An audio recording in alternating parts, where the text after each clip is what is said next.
Welcome to the godsloner podcast. Let's chat. So, this is episode 2 of my podcast, and welcome if you are a new listener, which you probably are because this is only episode 2 of my whole podcast. My previous podcast, I said that today we're going to be talking about thoughts and how they can shape our life and how they can just, affect us and the things and the decisions that we make throughout our whole life. And today I just want to talk about myself, because I feel like that's the only way I've experienced life is through myself. I cannot necessarily speak on other people, but if this does apply to you, then that's great. And if it doesn't, then you know what, it's good to just be aware and take notes. So when you are put into that type of circumstance or situation, that you know how to deal with it. So let's just get right into the podcast. One thing I have realized about myself is that as much as I am a recovering people pleaser, there are days or situations when my thoughts can prevent me from taking initiative or taking the first step, especially regarding the fact that I've just started my whole social media platform and I want to do podcasts and YouTube videos and stuff like that. And being in the media, we are told that the only thing that is acceptable or we are given an image, of what is acceptable and what is regarded as great or perfect, but then we're also told to be ourselves. And for somebody like me who has spent their whole life trying to be like somebody else, because let's just be honest, being a weird person in this world is really, really, really hard. So you just try to fit in. And I feel like that's something that everybody suffered from growing up in high school, primary school, is that we tried so hard to fit in. I'm pretty sure that's everybody's story, doing things that were out of our nature, just so other people can find it acceptable. And what's worse is the fact that nobody ever found it acceptable. Well, for me, I tried to just mend myself, shape myself. I tried to cut down on my personality, just so everybody else around me could be comfortable. And I lost the person that I was becoming in the process, because like I said in my previous video, I can't say I lost myself when I was still building my character, so I wasn't really fully developed, but I can say I was led astray in that path that was leading towards building myself up. So right now, in this current day, I wouldn't necessarily say I'm the type of person who doesn't care about what other people think or what other people say. Yes, I'm better than how I was before, but I still struggle with opinions. I still struggle with judgment from other people. But I feel like what's worse for me, especially as a person who overthinks a lot, is I'm not affected by what people say, because 99.9% of the time they don't actually say anything. I'm affected by my own thoughts, so I pull back. Let's say I recorded a podcast or I recorded a video and I loved it and I like it, but then I'm just scrolling through TikTok and I'm like, but my video is not like his or like hers, and what if they say something? What if they laugh at me? What if they do that and that? So I just delete it, or I just cut myself off, and I just stop because I'm afraid of what people are going to say. I feel like one statement that has killed society's dreams is, what would other people think? What will other people think? But also, I just feel like we're not afraid of other people's thoughts, because it's our thoughts that are telling us what other people are thinking. That does not make any sense. So let me try and make it make sense. The thing is, we are affected by our own overthinking.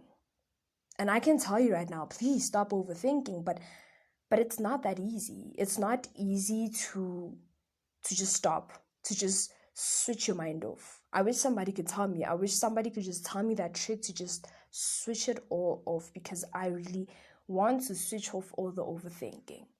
Because one thing we have to understand, especially if you are literally so sensitive, is that one way or another, not everybody's gonna like you.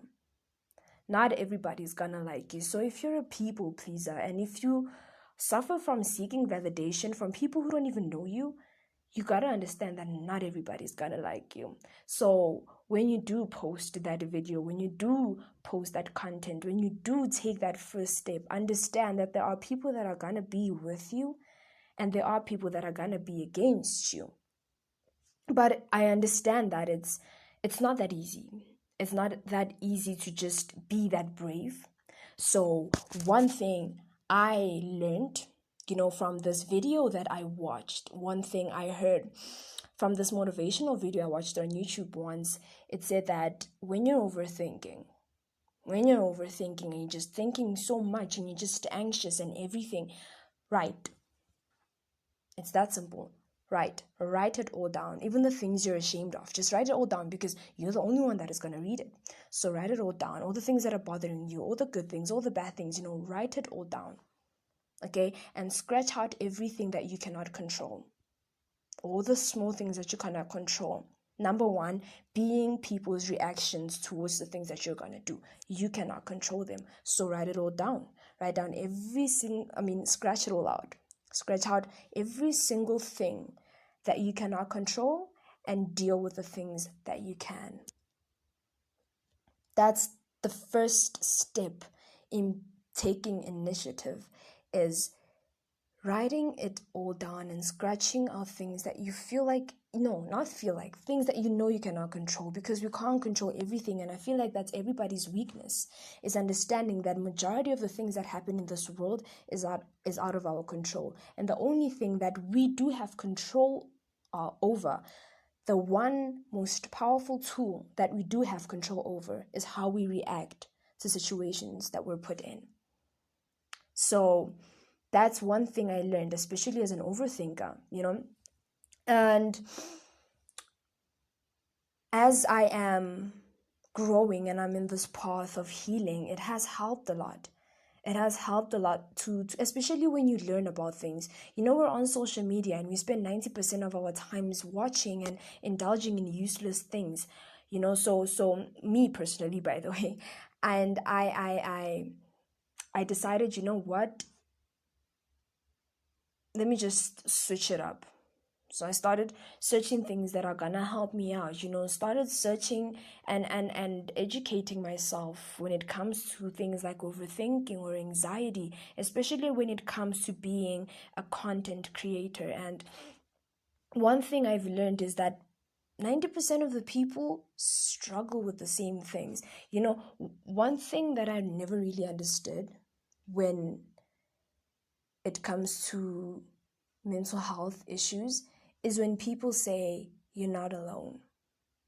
I never really understood how that calms a person down or how that makes a person feel better when someone says you're not alone. I understand I'm not alone, obviously, but I'm the only one who understands what it is that I'm going through.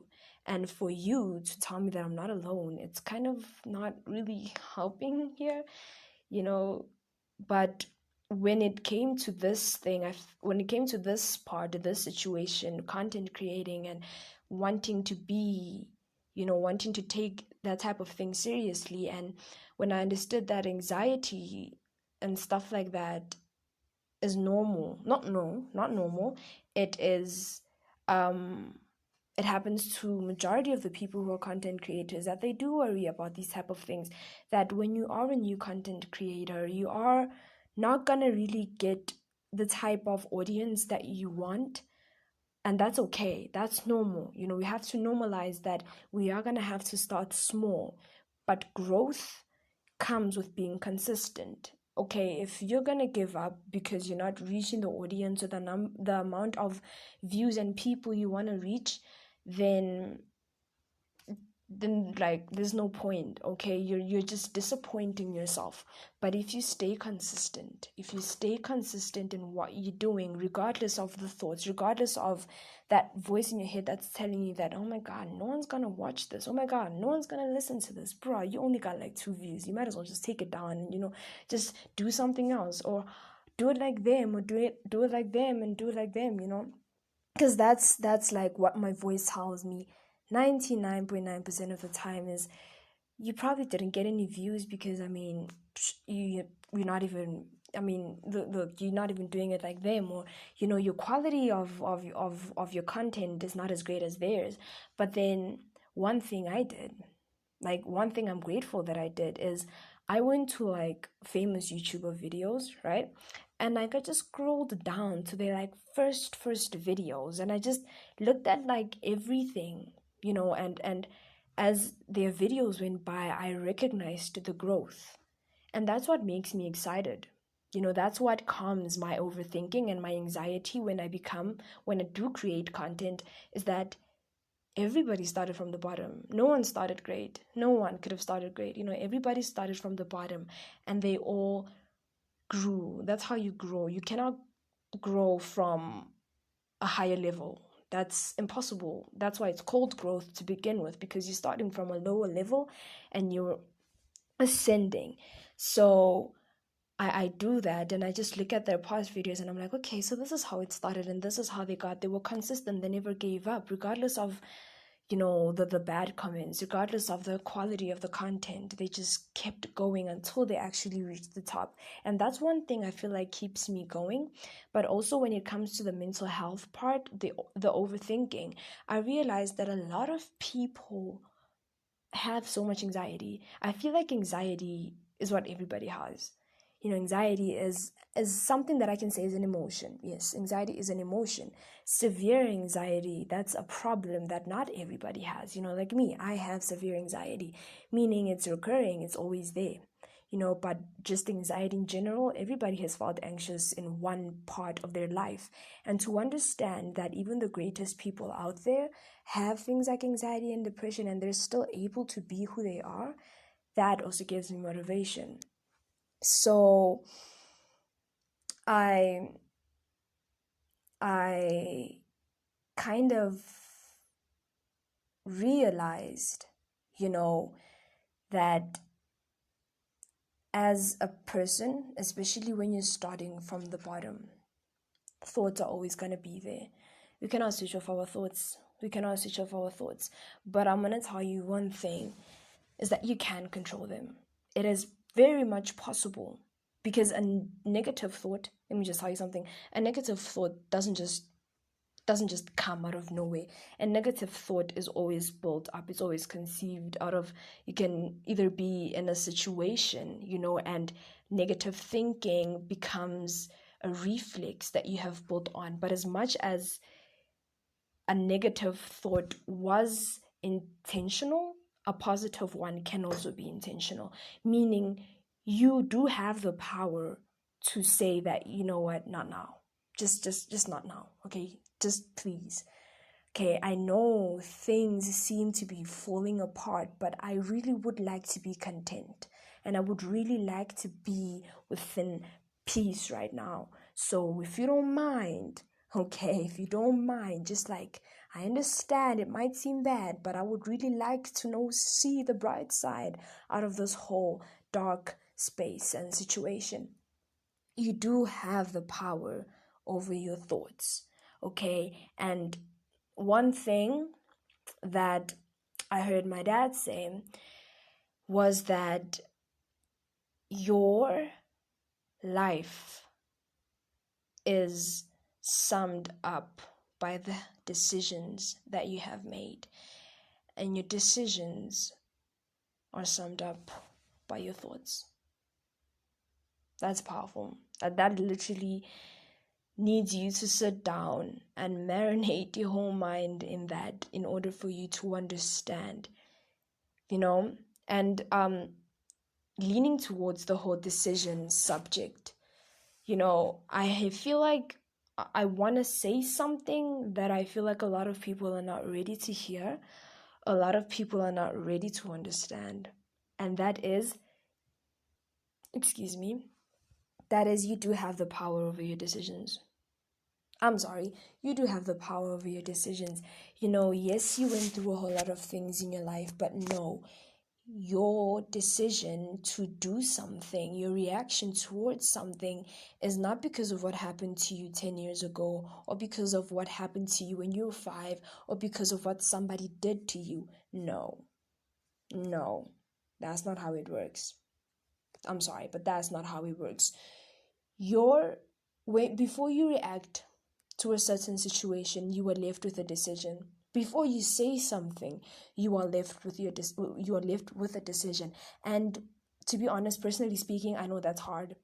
Sometimes it really is hard for you to not say something, and then when you do say it, and then you just look back at that moment and you're like, I could have done different though. I could have said different. You could have, and you do have the power to do so. So when you are in situations where, you know, you feel like you do not have the power on your reaction to that situation, that's false. That's false. When somebody says something to you, for an example, when somebody says something to you that's hurtful or something that's offensive, and you feel like you just want to start an argument, you do have the power to either walk away or indulge in it. That's a decision. That's a decision that you have to make, meaning you have to train your mind to become that quick. You have to train your mind to make a decision on that level of speed, to say, nope, I'm not going to say anything. I know it's hard. I know it's tempting. I know you want to rip their head off right now, but I'm just going to stay content. I'm just going to stay at peace, because you know what? My energy, my peaceful energy is very important right now for me. So yeah, on this whole subject of thoughts, I feel like I said enough that I could have said. And yeah, it's very shorter than the previous episode. Like literally this is half of the half of the previous episode, but I feel like I've said enough, and I really hope that this does actually help you. So when we start on the next episode, I will be speaking on self-love.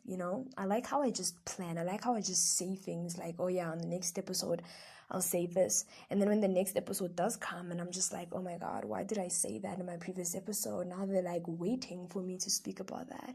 I don't know. But if you did reach the end of my podcast of this episode, thank you so much. And I hope you really enjoyed. I hope this helped you, and I will see you in the next one. Thank you.